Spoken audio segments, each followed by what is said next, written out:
Ադրբեջանի իշխանությունները պետք է լուրջ քայլեր ձեռնարկեն երկրում կրոնական ազատությունների հաստատման նպատակով, ասված է Միացյալ Նահանգների կրոնական ազատությունների հանձնաժողովի հրապարակված զեկույցում։ Զեկույցում ներկայացված են կրոնական ազատությունների ապահովման հետ լուրջ խնդիրներ ունեցող երկրները։ Զեկույցի համաձայն կրոնական ազատությունների հետ կապված վատագույն վիճակում են Բիրման, Չինաստանը, Էրիթրեան, Իրանը, Հյուսիսային Կորեան, Սաուդյան Արաբիան, Սուդանը, Թուրքմենստանը եւ Ուզբեկստանը։ Ներկայացնելով զեկույցը ԱՄՆ-ի պետքարտուղար Ջոն Քերին ընդգծել է կրոնական ազատությունների կարևորությունը երկրի զարգացման համար։ Ոչ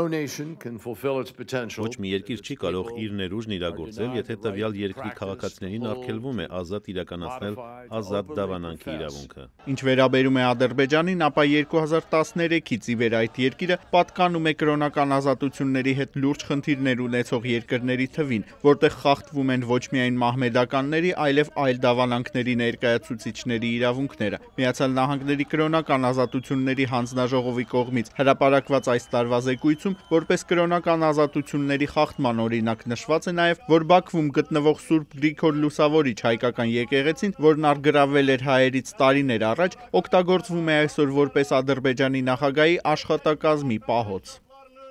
Միացյալ Նահանգների կրոնական ազատությունների հանձնաժողովը պետության կողմից ֆինանսավորվող անկախ մարմին է, որը ազատ դավանանքի իրավունքը խախտող երկրների կառավարություններին մատնանշում է խախտումները եւ խորհրդատվություն տալիս իրավիճակի բարելավման նպատակով։ Արման Թարջիմանյան, Ամերիկայի ձայն, Վաշինգտոնից։